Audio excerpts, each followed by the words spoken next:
All right, my name is Rich Schmidt. I'm here with Alex Nichols. We're at WillaKenzie Estate in Yamhill. It's March 9th, 2022. Alex, thanks so much for joining us today. Yeah, absolutely. First question to get us started, the biggest question of all, is why wine? Yeah, it's a good question. I didn't come from a wine family or anything like that. My parents are actually both medical, and growing up, I saw a couple of examples of wine being like a career option, but it wasn't really something that was laid out in front of me.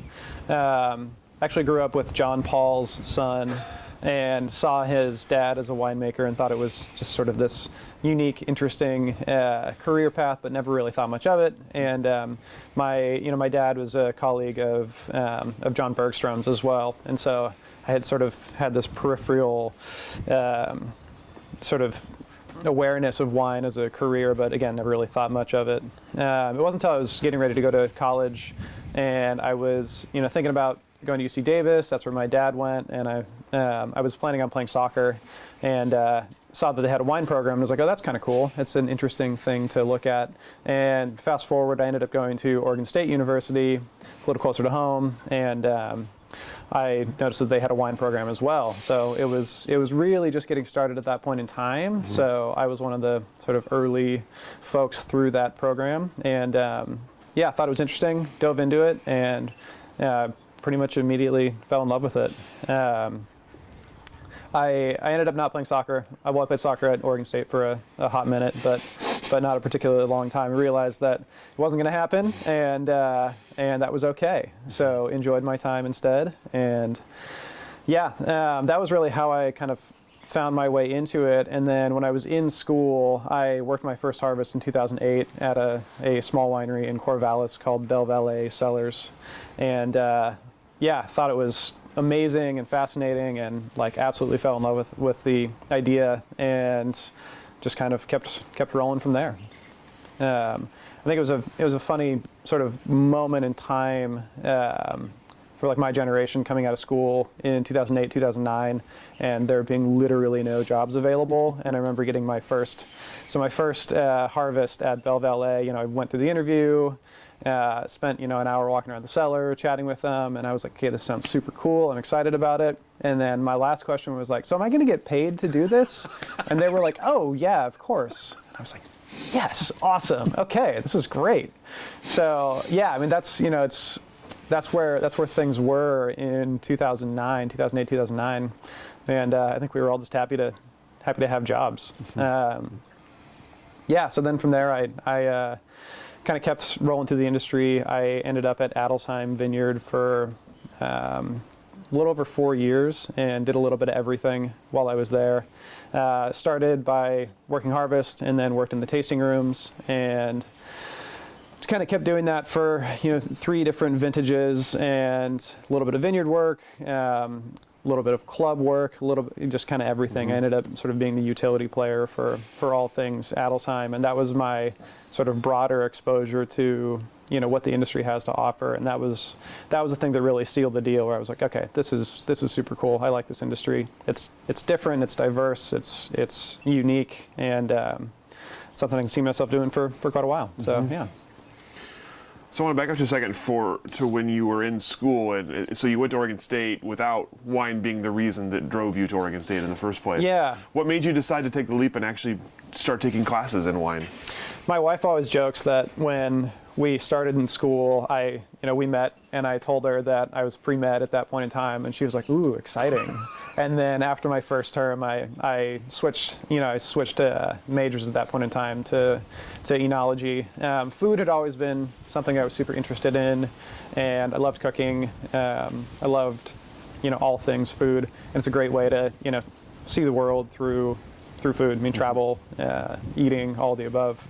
And with the wine program being part of the food science program, it seemed like a nice sort of connection and a little better alignment than what I honestly wanted to do as opposed to medicine at that point. Mm-hmm. And yeah, that was kind of how I got into it. And then the reality is, like, the beginning of the coursework is all general science anyway. So I'm pretty scientifically minded by nature. And it didn't really matter in that moment exactly if I was going to stay in the food science program, it was all going to kind of work. But as I continued forward and met a few more people that were in that program, I think there were like 9 of us at that point in time. And yeah, you kind of see the cohort of folks, and you're like, okay, these are kind of my people. I can see myself fitting in with them.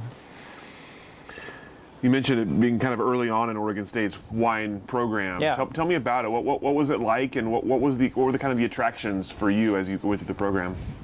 Yeah, so James Osborne ended up being my mentor, but he wasn't my original one. He came on about halfway through my time there, and Patty Skinkis came on. Gosh, I don't even know how old she was. I think it was her very first job out of her PhD program. So she was super young, and James was young at that point in time too, and they ended up being these people you could look at as mentors in school, and they're trying to cut their teeth in the industry and make an impact on the wine world in Oregon, and kind of get to feel like you get to almost grow up with them a little bit in the industry. And yeah, I'm still in good touch with them. I attend the OSU Tech meetings pretty commonly, and see James there along with plenty of other industry folks. So yeah. Tell me about your first harvest. You mentioned it being you liking it right away, and it's an interesting theme in our interviews. Is people we talk to mostly loved harvest, but it's kind of that gateway for people. Either you love it or you hate it. So totally. Tell me about the first harvest, and what was it about it that appealed to you? Yeah, the way that I describe harvest now when I'm interviewing interns or people to come join our team for the year, is I talk about the analogy of sports a lot, and how it's like being on a sports team. There's this seasonality to it. You kind of ramp up for the year. You end up being on this team for 3-4 months, and you're all focused solely on one single goal and one single thing, which is to make wines and make the best wines possible. And you don't really know what's going to come, and it's exciting. I mean, it's interesting, and honestly, that's what's I think really cool about making wine in Oregon too. Is we have this really variable seasonality year by year, and you don't necessarily see that everywhere else in the world. So I think that's also part of the reason that it's kept me in Oregon and continue to make wine in Oregon is. I'm from Portland originally, so it's close to home. I know the area. I grew up in it, and there's this sort of continuity of place and being home. But there's so much variability year by year, and the storytelling that goes along with that ends up being really, really fun and interesting. And I think a lot of us, when you end up in the industry for long enough, you measure your life in vintages, and there are all the other things that go along with it. There's, the birth of your children and, big major life events, so on and so forth. But there's always that vintage association that goes along with it. You're like, okay, so, my son was born in 2014, and I know exactly what the vintage was like. And, but, obviously those two things kind of parallel each other in some capacity. There's this kind of life integration that happens with the wine world, and yeah, it's utterly fascinating, and it's one of those things that you expect that variability for the rest of your career, the rest of your life, and that's what keeps us coming back each year.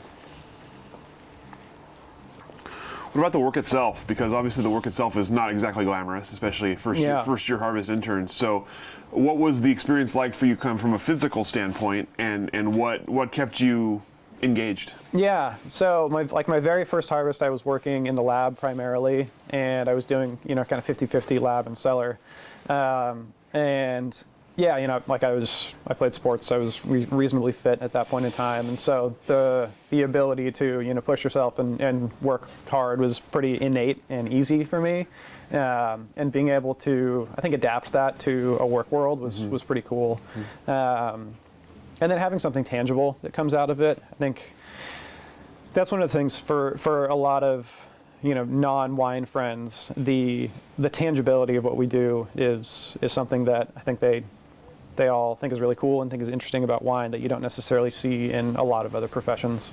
So that was the connectivity. The physical work is, like you mentioned, you either love it or you hate it. And if you love it, then it's all you're all about it. And if you hate it, then it's not for you, and you're not going to work very many harvests after that. So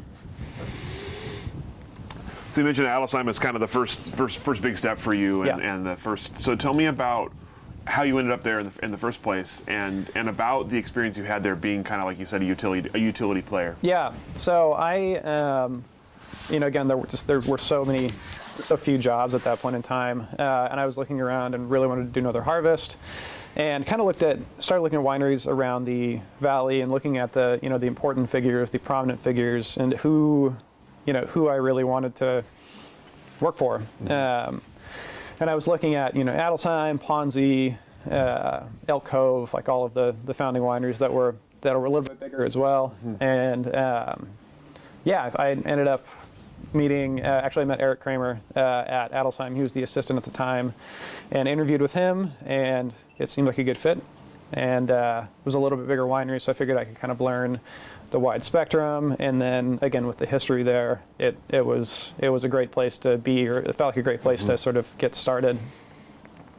And after I worked my first harvest, I was kind of looking for other jobs, so I landed in the tasting room for a little bit, and then just kind of kept doing it. And after a year, I ended up going down to New Zealand just to sort of fill the time, if you will, and worked another harvest down there, expand the experience. And that was, like in hindsight, I had no idea what I was doing my first year, and I was like, my first year of LLA, and I was like, this is just so amazing and so cool and interesting. And my second year, I was like, okay, I got this. And then in hindsight, I was like, I don't have any idea what I'm doing, but that's okay. And when I went to New Zealand, that's where it kind of started to click. I was like, okay, I can sort of, I know what I'm doing. I know how to, use equipment. I can kind of think beyond the, tiny little thing that's right in front of me, and it's all starting to like make a little bit more sense. And so then I went back to Adelsheim for a second harvest, and I was like, okay, I got this. I understand what's going on, and it's all, it's all clicking, and I can think beyond just, what's right in front of me. And then I ended up doing a third harvest at Adelsheim. That was in 2011, and I really felt like I had kind of like an operational, I mean, it's all relative, right? Like a mastery of what was going on there in terms of just being an intern. I felt like I could definitely do that, and that was kind of the point where I started looking at, okay, what's next, and headed to Yamhill Winery after that, and that came about because I was friends with Win, and I said, hey, I'm kind of looking to do something different, and she said, no interview, nothing like that. I just like, we were hanging out at a friend's house, and I mentioned it, and she was like, great, I'll see you at Harvest. And I was like, okay, cool, sounds good. I mean, I guess the parallel thing with all of this was, so I ran my own brand from 2010 through 2016, and at the time that I got the idea to do that, I was 22, and I had all the naivety and arrogance of a 22-year-old, and I was like, oh, I can totally do this. But honestly, I think a lot of it was inspired by, working for somebody like David Adelsheim, seeing him and seeing what he's doing in the industry, and looking at where that came from. And he had no idea what the heck he was doing at that point in time. He was up here with a few other people, and they were just trying to kind of figure it out. And the youthful spirit inside of me said, I can do that, so why not? And so the way, I guess, story time on that front. So I ended up starting that project in 2010, which was a fun vintage to start, followed by 2011, also another fun vintage to start. And I had been, when I was in school, I was working for Paul Schreiner through the USDA, and was working at Woodhall Vineyard down there. And so when I started my project, I bought fruit from the vineyard that I was working in. So I bought, a ton of fruit from down there, and then I bought a ton of fruit from another family friend, John Carter. So he was leasing a vineyard called Lily's Vineyard in the Dundee Hills. So I thought it was cool, and I was like, oh, sweet, Dundee Hills fruit. And then I quickly realized, like, oh wow, okay, this is a pretty prominent vineyard in a pretty prominent location. So I was pretty happy to have access to that. So I started that, and I made 120 cases my first year, and was really just happy to like have done it, and gone through the whole cycle, put things in bottle, and then 2011 comes around, and I'm like, okay, let's do it again. So I was able to work with fruit from Woodhall and lilies again for a second year, did that, and then I was like, I got to sell this wine now. Okay, and that was, that was all parallel with my time at Adelsheim, and then going towards Chehalem as well. So, and I guess it's the thank you to David Adelsheim for being tolerant of little me doing this little project on the side, and just continuing to learn about the industry through my own path. I'm sure in hindsight it probably rubbed him the wrong way, but he was like, yeah, it's just some kid in the tasting room, it's fine. So, yeah. How did you sell the wine? So at that point in time, you're 2 years into it, and you're like, okay, if I want to do this again, I got to make some money. So I was selling, selling some futures at that point in time. I was selling, wine to just like family and friends, and then I was working in the tasting room, and so I had like Tuesday, Wednesday as my weekend. So I would go to Portland and I would go sell wine. And, at that point in time, it was getting to be a crowded market, but it wasn't insanely impossible. You could just knock on doors and show up and sell some wine and do the thing. So yeah, so that I started that way. And then once my actual career world got a little bit busier and I started to do more things, and fill my time with a job as opposed to a side project, I realized like, okay, this is a little bit harder, and I don't have as much time. And so then I started working on getting distributors. I had a couple distributors in like DC and Massachusetts and Washington, and ultimately I built those over time. But that was kind of how I realized that I needed to start chewing through the volume. So I was doing that, and then also working harvests at Adelsheim, and then at Chehalem, and then I went to Argyle Winery in 2013 and was hired by Andrew Davis there. And I maintain that I told him I had my own project. He maintains that I didn't. It's okay. Everything is fine. Everybody was okay with it at that point in time. And yeah, I kind of just kept doing the thing. So,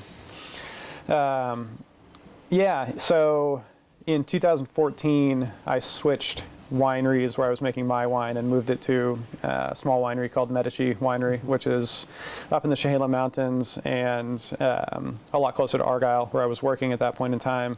So it was a little bit more convenient. I could just kind of bounce back and forth during harvest, and it became a little bit more tolerable to make it all happen. But yeah, it was a lot. So already, you haven't even been in the wine industry that long. You've already worked a lot of places at that time. You've been at Chehalem, and you've been at Argyle, and Adelsheim, been in New Zealand. I'm curious at that point, before getting here, getting to WillaKenzie, give me an idea of the sort of the comparison contrast. What were you learning from the places? What were the kind of the similarities between all of them? And, Totally. and what were the kind of like standout things you were learning from each place? Yeah, so I think I was talking about, so the thing that drew me to Adelsheim in the first place was the history and the depth of knowledge that I was able to gain from there, working for Eric and working with Dave Page and Gina Hennon, and then David Adelsheim as well. And then that was, when I started thinking about, okay, where do I want to work next? And I was talking with Win, I was like, okay, there's history. Harry had been doing this for a long time and is a very influential person in the industry. And that was honestly what drew me to there. I was like, okay, great history in Oregon, another lens to look at it through. Mm-hmm. And through that, I ended up at Argyle, and it was again the same thing. I was like, okay, great history, founded in the 80s. Rollin is a wealth of knowledge. I can go work for him, and I can just like sponge up as much of this stuff as possible. So that was really what drove me for all the places I worked, was long histories, influential wineries, and influential people. Because I was realizing, that's the best way to learn as much as possible is, you can do it your own way and figure it out, which I was doing, but I was also just trying to I was asking as many questions as I possibly could. So, I don't know, I was trying to find every single end on the candle as possible and burn it as quickly as I could and just absorb all of that knowledge. So, yeah, I was definitely on a crash course at all times of all things Oregon wine. So you already have your own brand at this point also, which is what a lot of people are already working toward, is they're working toward that brand. So what was your long-term goal at this point? What were you kind of looking for as you were working through this? Yeah, I mean, I think, at that point in time, I was really just trying to like do as many things as possible and kind of find the right thing. So I joined Argyle in 2013, and we built the Newburgh Winery there in 2014, and so I was working out of there, and I live in Newburgh, so it's close to home, and I've got my project up at Medici, and working with kind of a collective of other small producers up there. So I had all of these different, relationships and things going on, and it's just kind of mulling on what I wanted to do and how to figure it out. And my son was born in 2014, so that kind of adds to the fun of the whole life factor. And yeah, it's just like more and more and more, and do as many things as we possibly could.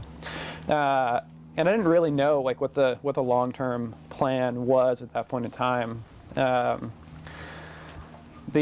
Argyle, the team there, the core team was myself, Ksenia House. So she and John House have their own project as well that they had just started, a couple of years prior to, and then Nate Klosterman was heading the thing. So it was kind of 3 young folks that are running Argyle, and two out of the 3 of us have our own projects. So we're all super busy and just trying to like navigate our way through life. And I maintain that a lot of both mine and Ksenia's longevity at Argyle was we kind of had this like, it was like a Cold War if we both had our projects. So if they got rid of one of us, they had to get rid of both of us. So we were able to keep running our own thing. I don't know how they feel about that, but nevertheless. But no, it was great. I mean, she's a wealth of knowledge as well.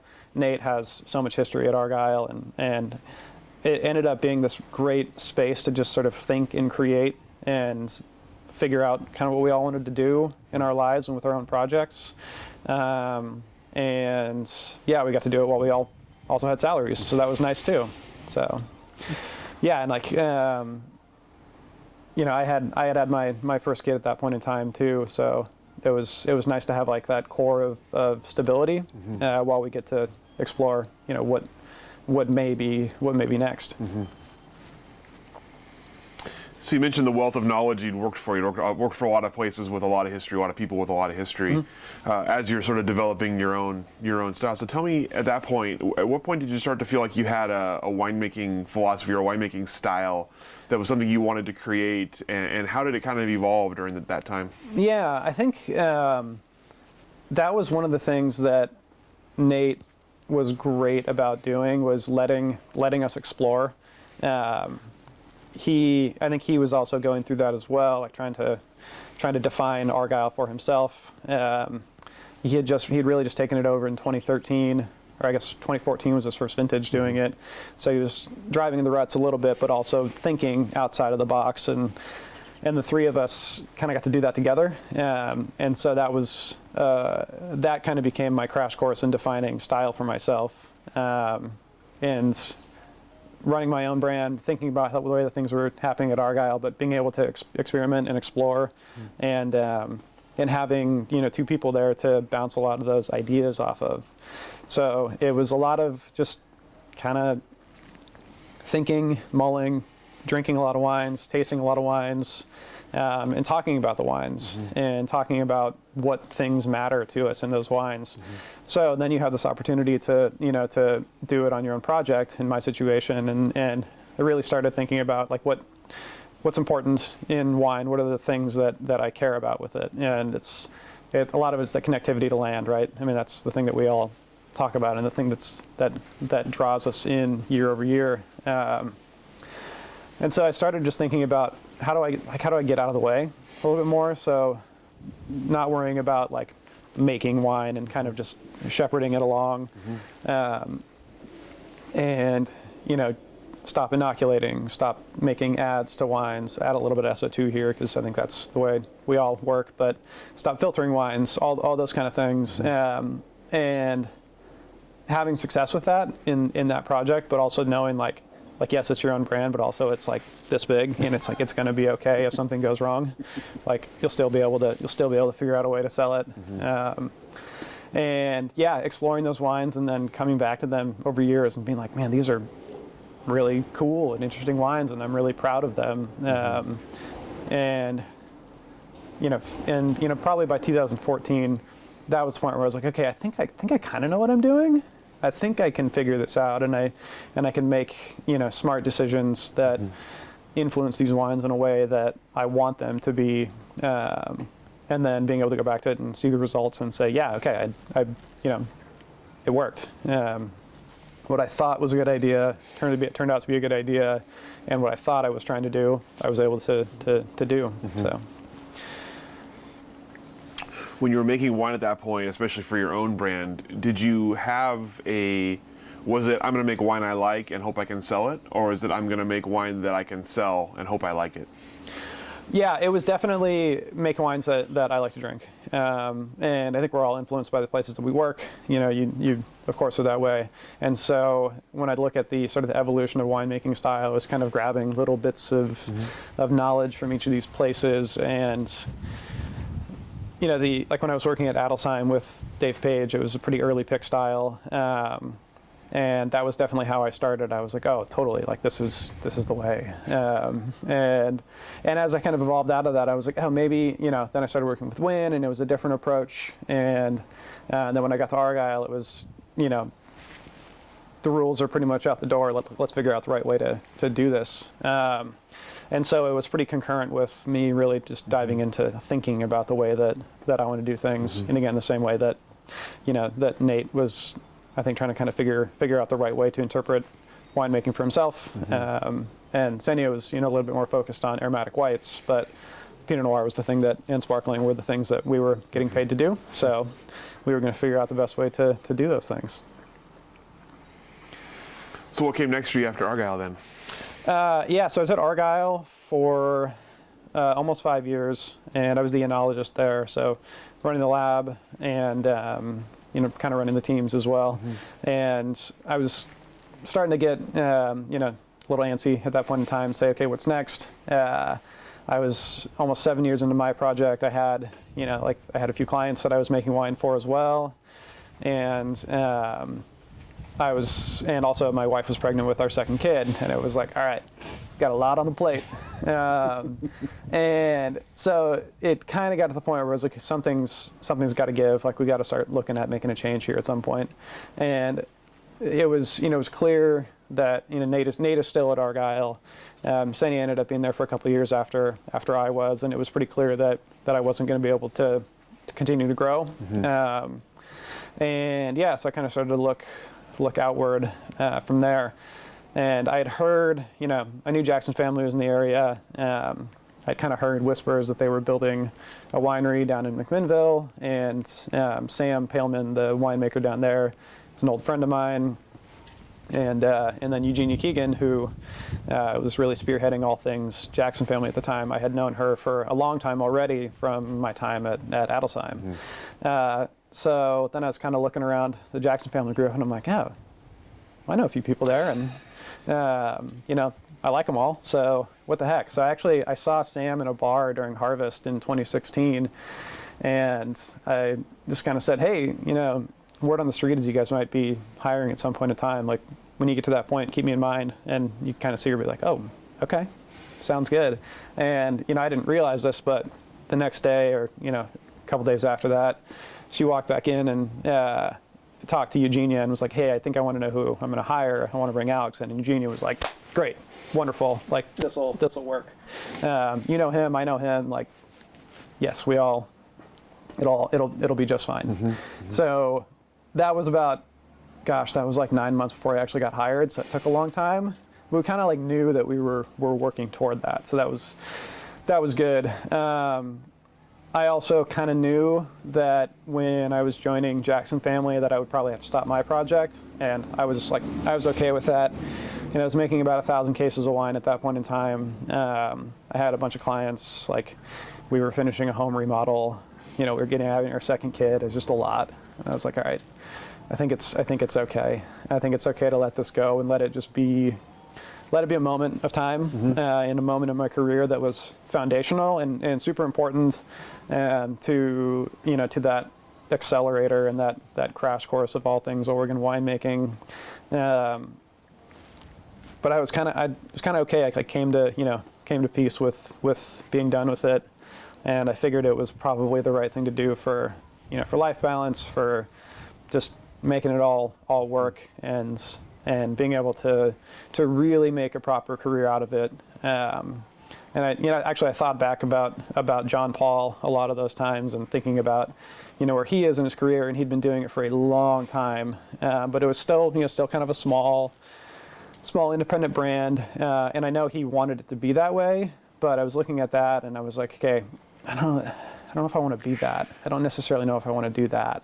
I think I'm more social than that, honestly. I want to be working with people. I want to be working with teams, and I want to be on bigger teams. And when I started looking at, what was going on in Jackson Family, I was like, okay, I think this is probably the right way to go. There's that stability. I'm working with people I already know. It'll be really easy to integrate, and I'm happy I made the jump. So I came over in 2017, and at that point I actually had a fair bit of experience building wineries, fortunately. I had done it with Argyle in 2014. I had also consulted on another project for one of my clients that I was connected with through my brand. And then, so then we did it again with McMinnville.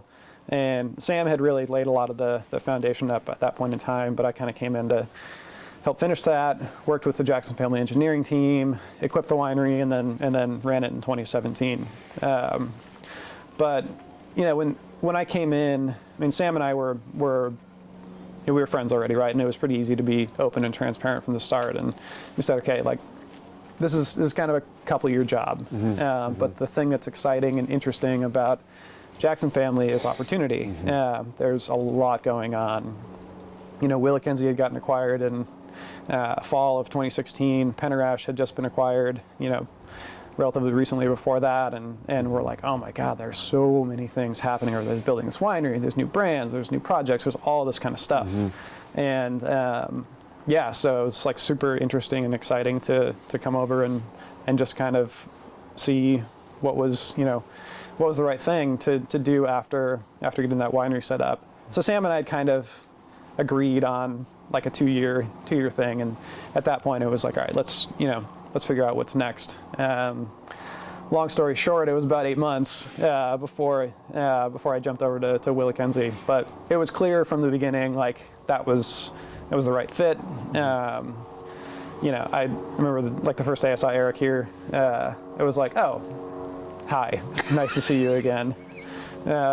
We worked together for 2 vintages at Adelsheim. We knew each other quite well, kind of gone our separate ways, and it just made sense. It was really, really seamless, and we were working together in 2017 on some of the initial wines for sort of new WillaKenzie, if you will, and it was clear that it was a good functional work relationship, and fast forward 4 more years and here we are. So we were, obviously the archive was around in 2016, 2017 as Jackson Family was coming, and there was a lot of mixed emotions about Jackson Family's entry into the Valley. I'm curious about your perspective on that, and what you heard and what you were kind of feeling at that time as they were coming and you were coming to work for them. Yeah. So Sania is, she's a fiercely independent spirit, and she and I talked a lot about getting ready to leave and go on to the next thing. And I remember when I told her, I was like, okay, I'm going to go to Jackson Family. She's like, selling your soul to the California devil. Okay, I see. And that was kind of the joke that a lot of us had right at the beginning. It was like big bad California coming in, what's going to happen. There's all this stuff going on. They're snatching up brands, consolidation, blah, blah, blah. And then you start looking around the room and you're like, everybody here's from Oregon. I'd already been here for 10 years. Eric had been here for 15. Sam had been here for, 12, something like that. Eugenia had spent so much of her career here. You look around the room and it's not big bad California coming up here. It's resources coming up to let Oregon kind of do its thing. So that was really cool. But it took, honestly, it took a couple of years to get that message through. I remember going to Salud the first year, and it was like, you walk in the door and you're like, okay, everybody, like, play nice. Like, we need to go, go see your friends and go tell everybody that, like, it's okay. Like, the water's still warm on this side too. Yeah, and it was a couple of years of that, and I think everybody was kind of feeling out Jackson Family and saying, like, what are they doing? Are they going to be, removed from all these things? But, Jackson Family's continued to be involved with Live, with Salud, with OPC, IPNC, all the above. And I think they've been great stewards of the industry and great, they've done a great job of integrating with the local community. I think that's one of the things that's great about Oregon is that sort of like fierce independence and that spirit of that runs all the way through the industry. And I think there's a healthy respect for that. I don't think Jackson Family expected that level of fierce independence, but that's kind of what happens when you have people that grow up in this industry. Like this is what we know community here. We know that that's probably the most important pillar of what happens in the Oregon wine industry, and it's kind of going to stay that way. But that's one of the things that I continue to think is really, really cool about wine and about Oregon in particular is how tight the community is. And it doesn't really matter where the outside influence is and where it's coming from. That community will still, that's the thing that drives it all. And honestly, there's this like open arms that comes with all of that. I mean, you see Jackson Family, obviously, but Saint Michel, Jadot, more recently, Henriot and Bollinger, and you start looking around, you're like, well, it's still the Ponzis, it's still Mikey Etzel, it's still the same people. They just have a little bit more resource now. So you talk about the new WillaKenzie, and you're taking over for an established brand that has a loyal following and a strong reputation. Tell me about how that worked for you, Eric. The first couple of years as you were kind of developing that, like, how do you put your own stamp on it while keeping it true to what it is? Yeah, totally. I think honestly, it's taken time. It's taken time for us to figure out what the right way to message that is, the right way to interpret that. But that's been a really, really cool challenge. You don't get this opportunity that often to sort of reinterpret a brand and reinterpret a place. But that was kind of that's kind of the ask. That's the expectation. Clearly, the Jackson family saw something in this place. There was this great history. It's a great vineyard. It's a great piece of land. So you start with that, right? And you start with this amazing property, and you say, okay, there's a good portfolio of wines. There's a reason that all these wines exist.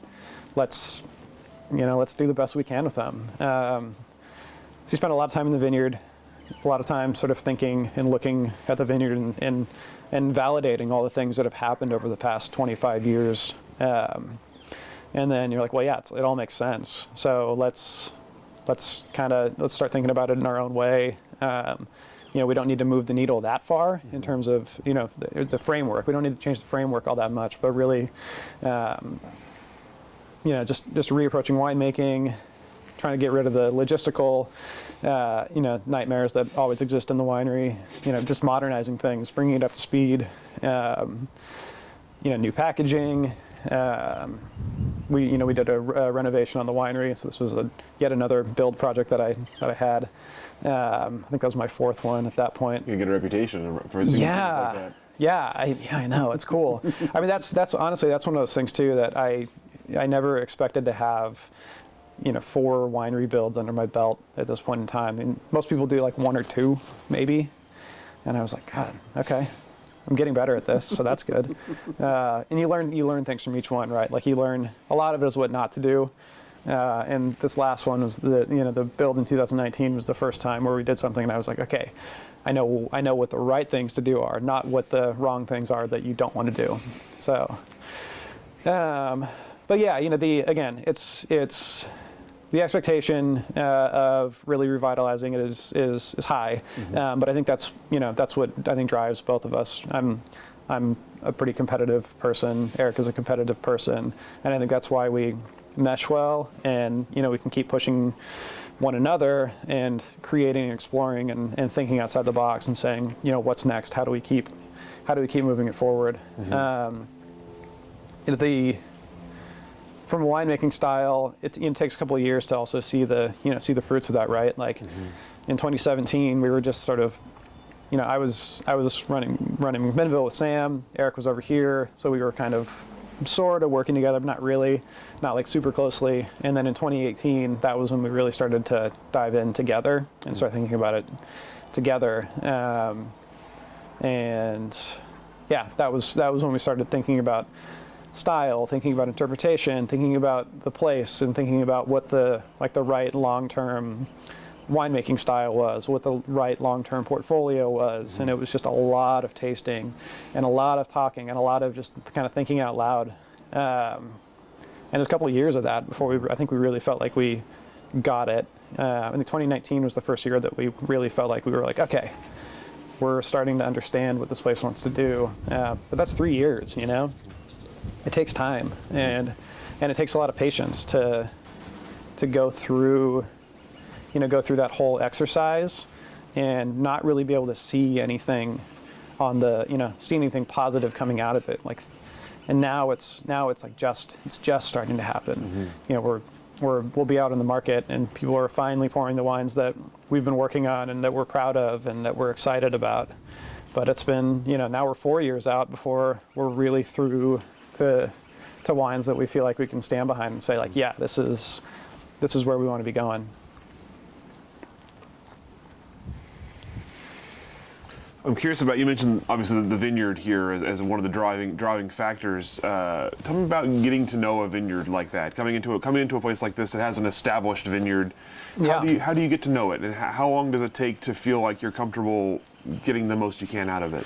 Yeah, I think this is a funny vineyard. The architecture of it is all over the place. There's lots of teeny little blocks. There's big blocks and there's tiny blocks, and then there's variations, and then you always look at the map and you're like, but is that true? Is that really what's in that block?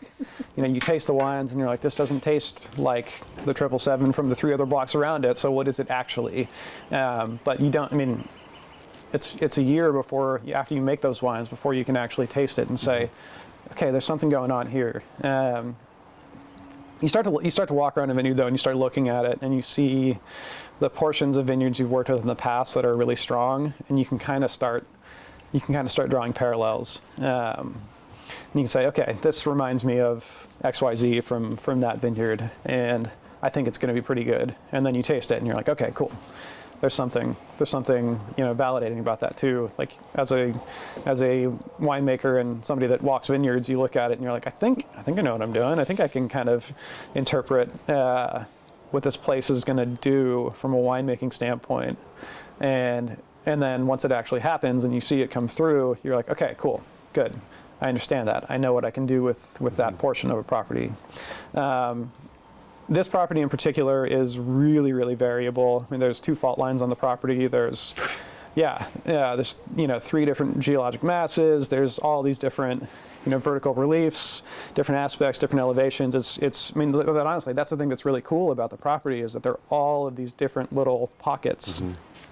And I think that's part of the reason that it takes a lot of time to understand and the time to interpret it. And honestly, like a lot of my experience leading up to this point have been with volcanic sites, and this is a purely sedimentary site with a lot of variation. So yeah, from a winemaking standpoint, you're trying to shape these wines that are a little bit more rustic, a little darker, a little firmer than what you're used to working with. And when you start getting into the nitty-gritty details of barrel profiles and oak regimes, extraction, all that kind of stuff, you have to start sort of molding that to what the vineyard wants to be, and that takes time. But that's to me probably the biggest takeaway from working with this place is you can't use like the same rules that you used on a volcanic site, for example, and apply them to that and just assume it's going to work. You gotta kind of think about it differently, and take time to understand it. And it's a quick reminder that you're never going to get it in year one. It's just not going to happen. And I think that's particularly the thing that I've really implanted for me, is that rolling forward, if if I'm working with new vineyards or new places, don't expect to get it year one. You can get pretty close. You can use your past experience, and you can use the things that worked and didn't work to have a pretty good idea what's going to happen. But yeah, don't expect to land it exactly on year one. So, of course, in this instance, with you and Eric kind of feeling your way through this, you're not necessarily entirely in charge of what comes out, right? You're working with a company that has bought this property and has designs on what you're going to do with it. So I'm curious about how that has worked out for you in terms of sort of oversight, instruction. How much freedom have you had, and where is the kind of the sort of the halfway meeting point where you have for where you're kind of in charge and command what you do, and where you're kind of dealing with orders from California? Yeah. Honestly, there aren't a lot of orders from California, which is what is really, really cool about it. I think there's a lot of respect, again, going back to that like independent spirit and that fiercely independent thing that is Oregon.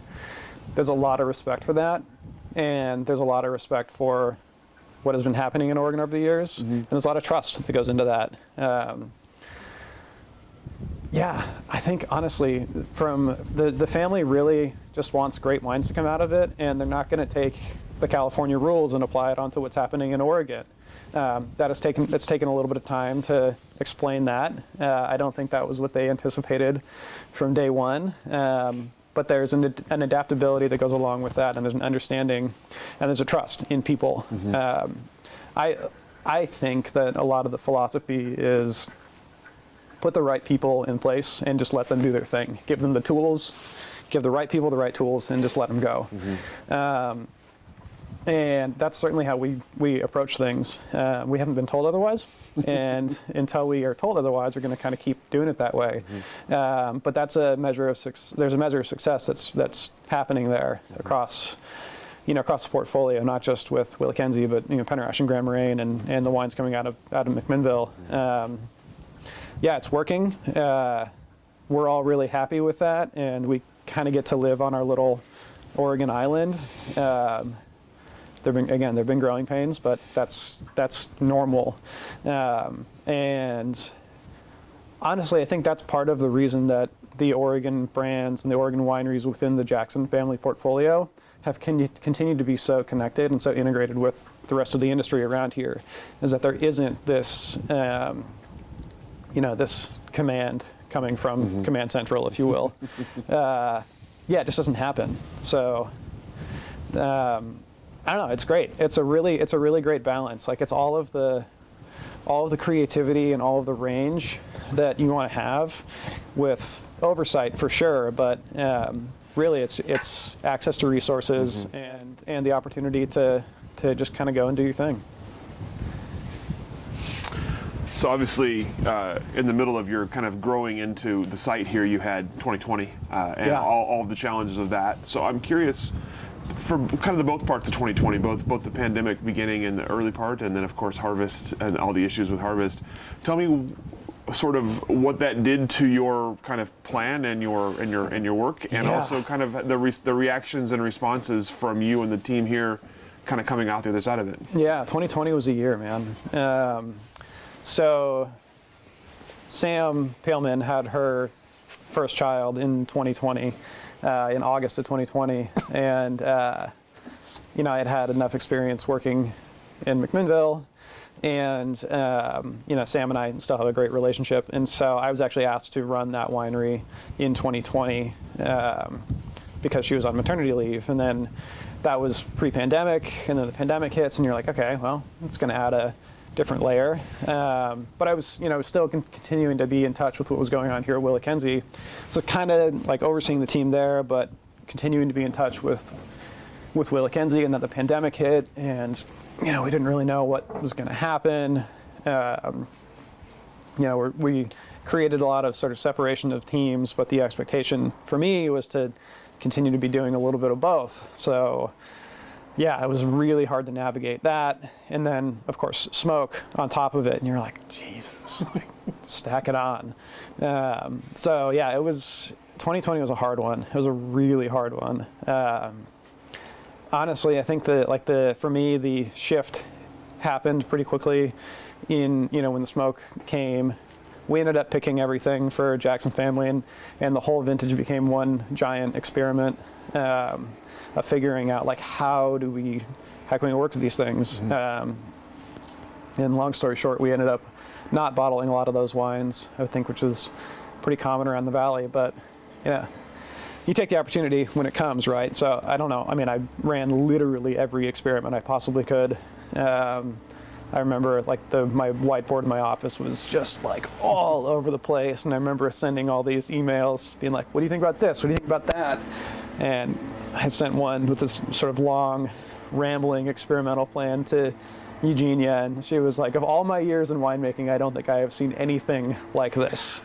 And I was like, that's just what happens when you're just, like, stuck and you're thinking the whole time, and you're like, what the hell do I do with these wines? Yeah, so it was a great opportunity to just experiment and to learn from a winemaking standpoint, and learn, like, honestly, what doesn't work, and that's pretty much everything, unfortunately. But that's an important exercise unto itself, is learning what does and doesn't work. So at that point, once it became pretty clear from a winemaking standpoint that it was like, man, this is not going to happen. I think the focus for me really shifted, and it was okay. Let's try to give the teams that are here, with internationals, you have a lot of people that are coming to work harvest. Let's do everything we can to give them a good, sort of fulfilling experience, but then also, like, use the opportunity to try to grow the people that are on these teams as much as possible, and just take the time to have dialogue about, career growth, where do you want to go, like, try to get something out of it, right? Like, you're spending hours and hours and hours a day with all these people, so, like, if we can't make wine, let's try to do some mentoring out of the whole thing. So that was honestly where it shifted. And then Sam came back from maternity leave, and I was just like, sorry. Yeah, I tried. I gave it, like, everything that we had, and, here we are. Sorry. But yeah, it's hard. It's, as the pandemic has rolled on, I think 2020 was hard in particular because, there were, like, vaccines weren't out yet. By the time we got to 21, people were starting to get vaccinated, and we're starting to see a little bit more openness and a little bit more freedom in terms of the ability to just like honestly just sit down and have a beer with everybody at the end of the day. We couldn't do that in 2020. Everybody's, maybe they're outside and pretty distanced, but it's just awkward and it's hard, and there's this literal and figurative smoke looming over everything, and it's just like, oh man, this is so challenging. Mm-hmm. So when we got to 21, it's still a pandemic harvest, but we keep talking about how it was like the year that we all earned after having worked through 2020. You're like, oh man, the wines are really yummy. We're stoked about them. We had a great harvest team, and that again became the big priority for me. Was let's get a really fun, really great team in so that we can enjoy harvest. Mm-hmm. And sort of take back everything that 2020 stole from us. Mm-hmm. So yeah, that's pandemic winemaking has been weird. We're essential workers, so we're here all the time. But like right now, there's 3 of us in the winery, so it was pretty easy to stay socially distanced, and it's not hard from a standpoint to keep maintaining your normal life in the winery. But yeah, the rest of the world kind of just slowed down, and I think it's for the better, personally. I mean, I think the pandemic pace of life was definitely slow, and it makes everybody reevaluate things. And I think it's a super important exercise to go through, to just take the time and say what's really important to you. Where are you spending your time? How are you balancing all that? And life was like so busy pre-pandemic, and I mean, like, the story I tell is like, so Eric and I sat down in January of 2020 and looked at our calendars and planned out the whole year of tasting days and travel days and, life days and family trips and spring break and everything. And we were like, Jesus Christ. We had every single day planned out, including weekends through like July. And we were like, whoa, okay, like it's gonna be a busy year. And then the pandemic hits and you're kind of like, okay, it's all like none of it's happening now. So what are we doing? And it hasn't really gotten back to that level of busyness, but I think it's found a nice sort of balance. And I hope it stays at this pace personally. It's a good work pace. It's a good sort of balanced life approach. And I think the pandemic really made everybody reevaluate that in a positive way. So you mentioned that the wines, the 21 wines you're enjoying already. Tell me about the wines that are being served now, the wines that you're selling now. You mentioned these are kind of the first wines you felt like you stood behind. These are the wines you had a plan in place, so tell me about them, how you're feeling about the wines that are out there now and how they're being received, and what are the kind of defining characteristics for you? Yeah, so the 2019s I think are just starting to roll out, and that was the first year after we had done the winery remodel. That was our first harvest in the new winery, and when we did the remodel, we moved away from a small number of large tanks to a large number of small tanks, so we could keep things sort of separated and isolated and continue to pick apart the vineyard and understand things. But also there were a lot of those infrastructural handcuffs that came off, and so we were able to, approach fermentation and approach harvest the way that we, with a level of intentionality that we honestly couldn't prior to that. And so now that the 2019s are coming out, we feel like they're, pretty reflective of really what we want to be doing from a winemaking standpoint. There's good timing, right? 3 years in, you're starting to understand the vineyard, you're starting to understand the approach to extraction, and you're starting to understand, oak regimes. And so, the vineyard wants to produce pretty savory, pretty rustic wines. So what we've done is backed off on extraction a little bit and try to get away from the rusticity and let the character of the vineyard show through without just being like fully front-loaded tannin all the time. They're more sort of like plush, round wines that are not necessarily like approachable and built to be approachable only, but they're approachable enough. They're really built for aging, but you can drink them now and have them be enjoyable. So I think the response has been great, because I think part of our enthusiasm helps on that, because we're like, oh yeah, we were stoked about these wines. But you taste them and there's a level of concentration, there's a level of intensity, and there's a shape to them that's intentional for what we want to do. And we have 6 different sort of mini vineyards on this property, and we've gotten the opportunity to really understand all of them and to hone them into their own respective shapes. So they all sort of move in their own way. And now that we've, by 19, we really had our head wrapped around it, I think. And we were able to sort of reframe all of those shapes of those vineyards, ultimately the way that they manifest themselves as wines, and kind of just let them do their own thing. So what's next for WillaKenzie? I think it's continuing to explore, continuing to pick apart the vineyard, and like a lot of the sort of language that we've used is find the best wine on the property. Stop thinking inside of the lines, if you will. Blocks are just kind of painted on top of what geology is. So use the nuances and the undulation of the vineyard to define what the right wines are, not necessarily what block definition is. And I think that's a kind of a philosophic change that we've been working on. But Chardonnay is the deal. Jackson Family's a Chardonnay company. That is definitely the origin. But there are amazing things happening with Oregon Chardonnay, and this is yet another place that it's just a great grape growing property, and we have the opportunity to look at this place and look at these variations in this property through Pinot Noir. But we're really looking toward doing that same thing with Chardonnay. So expanding the plantings of the property, a little bit of grafting over, things like that, and trying to, create a sort of parallel lens of winemaking with Pinot Noir, but also Chardonnay. I mean, I think there's a very natural progression from that standpoint. I mean, with all that being said, Oregon Chardonnay is tough right now.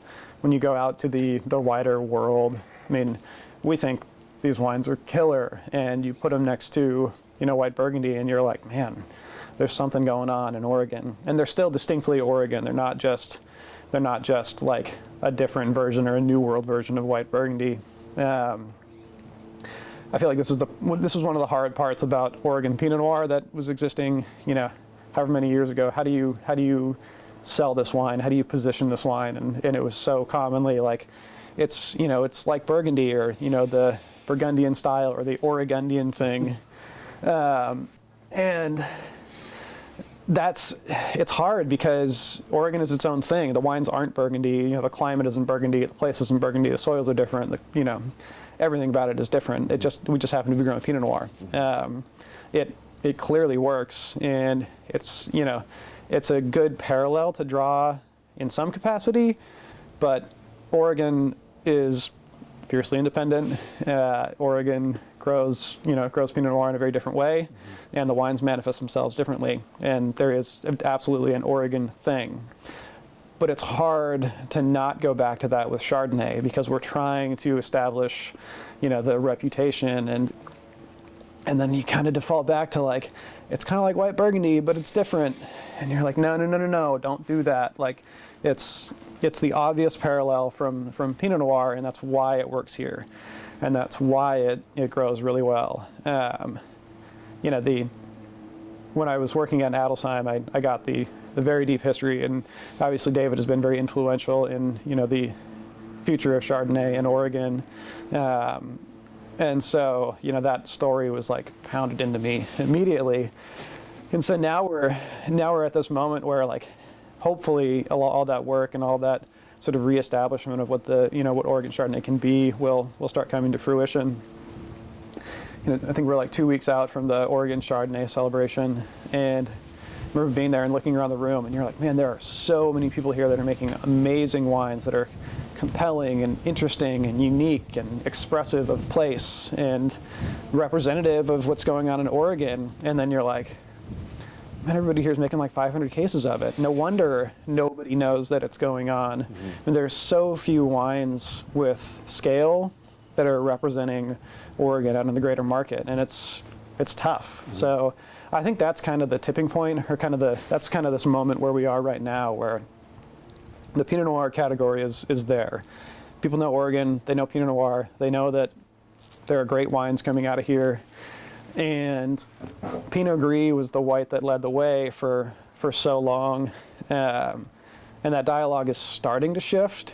And I know it's a priority for the collective of Oregon, but it's hard because there aren't that many wines out there. So I think that's what we're hoping to do, is help to shape that future for Oregon Chardonnay, and bring it to the same sort of level that Pinot Noir has been identified as in Oregon.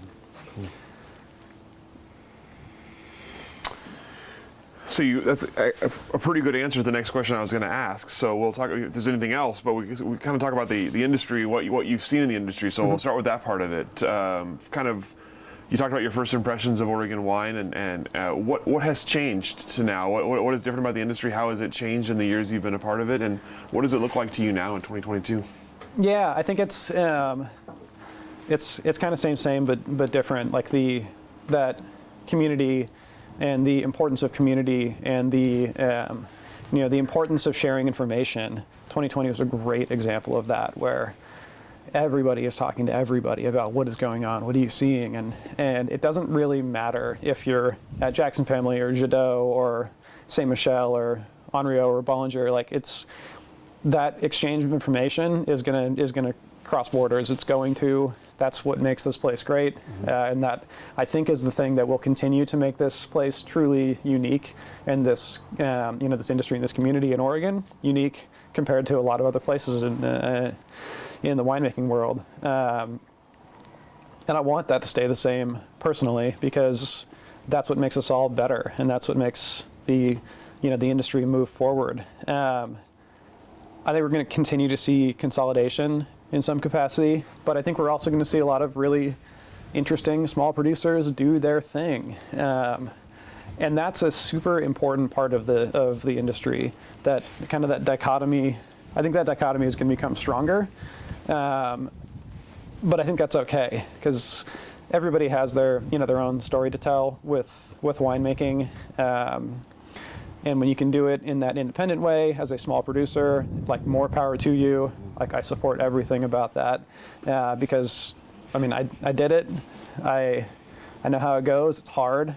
And yeah, I want to support everybody that wants to approach the wine world that way.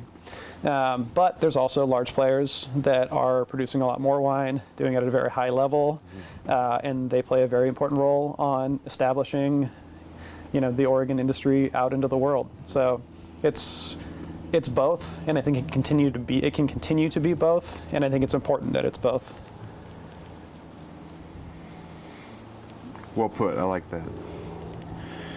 What about the future for you? Obviously, you've already done a lot in a fairly short time. Sure. What's up next for you, both wine-wise and other? If anything else on the horizon? Yeah, I think this is like the first time in my career where I've been okay with just kind of like being put. Where my wife and I are at a phase in life where our kids are 5 and 8, and they're like, we were traveling for the holidays, and it was the first time where I got to like read a book on a plane. So things are a little bit calmer and a little bit okay. So stability and continuity is good right now. Being okay with being in one place, I'm settling into that. I'm accepting that that's probably the right way to be going. So yeah, I'm kind of planning on staying put for a while. There are plenty of challenges that are still available within Jackson family. There are plenty of challenges to be found within WillaKenzie, and taking the time to focus on that. And I think the pandemic has really given everybody this opportunity to reevaluate what the concept of work looks like, and rebalancing your priorities, and having a schedule that helps prioritize time with family and time to just be and time to explore, not just your work world, but your personal world and the rest of your life. I think we're all realizing that that's pretty important right now, and being okay with being still is kind of where I'm at right now. Zen winemaking. Yeah, sure. It's a new thing. Yeah. Hadn't heard much of that before 2020. That's nice to hear. Yeah, totally. So if someone were to come to you and ask for your advice on joining the wine industry, or your words of wisdom, what would you tell them? Whenever I talk to people that are like getting ready to start their own project, or say, I want to jump in, I want to do this kind of thing, my first answer is don't do it, because if me telling them no is going to be the thing that will deter them from joining it, then it wasn't going to work anyway. I mean, the people that are going to thrive in this industry, and the people that are going to thrive with those types of projects, are the people that are so driven and so focused on doing that it doesn't matter how many times they hear no, they're still going to go. So my answer is don't do it, because and honestly, those are the people that I want in the industry, and those are the people that I want to work with, because they're going to be just as passionate and just as driven as the rest of us, and they're going to help make the industry better. It's awesome. I love it. That's all the questions that I have for you today. Cool. Anything I didn't ask that I should have? Anything we didn't cover here today that we should have covered? I think we're good. All right. Yeah. Excellent. Thank you so much for your time and your sharing all your stories and wisdoms with us on this very brisk outdoor day here in almost spring Oregon. Thank you so much for your time, and we'll let you off the hook. Yeah, thank you. Thank you.